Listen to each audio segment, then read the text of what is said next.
So on the bankroll question, I was excited to talk to you about this because there's Okay. you. I watched the live stream of this occurring. Then I watched your episode of it occurring, and there's a moment where you get bluffed by what does he go by? T1000, right? Yep, that's JC. The five deuce hand, and it was hard to watch because hard to watch. It was hard to experience, brother. I was in shambles. Well, so this is what I was going to ask you is like, I recognize that when the moment that you took that chip out and you said, yes, this is everything I own, something clicked in his brain. He's like, all right, we're going for it. I'm going to put him to the test. And he did. I mean, so good for the stream, so good for your channel. But what was that moment like when you're, because it was so hard.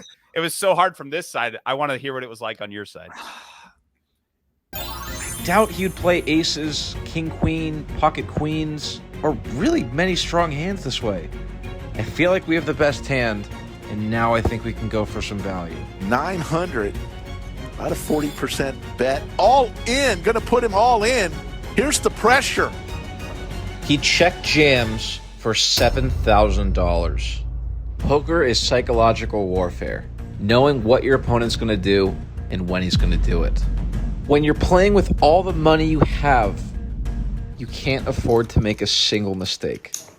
This is why I don't play with your net, huh? Boy. One misstep can send you spiraling, and it takes months to recover. One misstep that makes you question every other decision.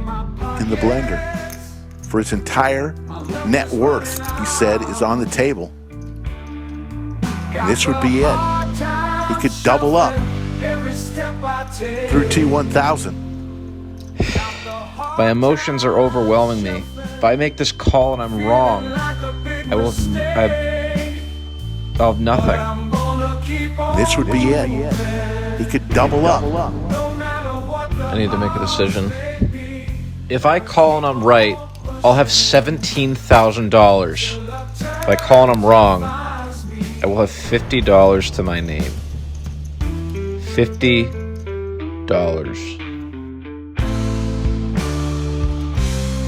Can't do it. He lays it down. That play by T1000, is he going to show the five deuce? And T1000 knew that was his entire net worth in front of him. There's a lot. It's very hard for him to have value in as played because he checked turn, checked river. It's sure you could have pocket queens, or sure if he has five deuce, you could make the argument he has 4-3 or 7-4 or queen 4 or some obscure. But it's very hard to. Thank you, sir. Nice word. I appreciate you. Thank you. All right, I'm a boogie. All right. Hey, y'all rock out, boys. Onfield Poker, go subscribe. Kid's a genius. It was very hard to come up with hands that we're losing to. So in theory, it's just a call.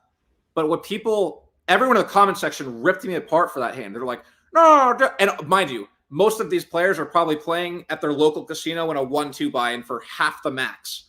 And they're like, oh, yeah, buddy, I would have snap called $7,000. I would just put 6 months of rent straight in the middle. Yeah.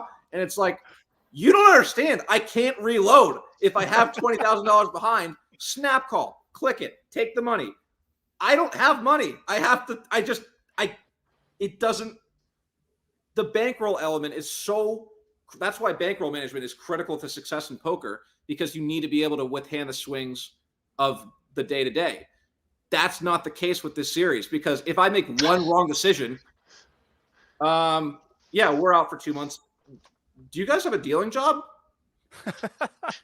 So, yeah, I was thinking in that moment, let's say you have like bottom set there instead.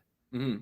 It doesn't really change the situation. The situation is he's telling you like, hey, I have a monster. I have that hand that's going to crush you.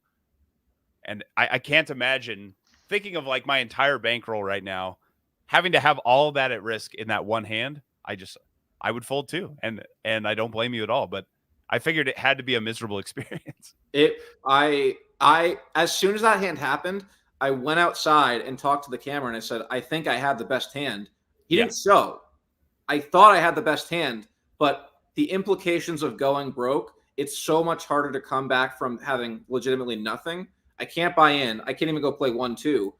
How are we going to navigate moving forward if I call and I'm incorrect? Yeah. So that's what I think a lot of people don't understand, or at least are just not consciously recognizing.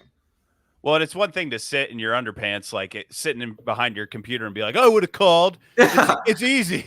But when you're sitting at the table and all of your money is on the line, it's so like different. It's like me. I can relate in some sense. I've been on Netflix watching a horror film, and there's there's people walking into a cabin, and we see the foreshadowing because they cut to the killer.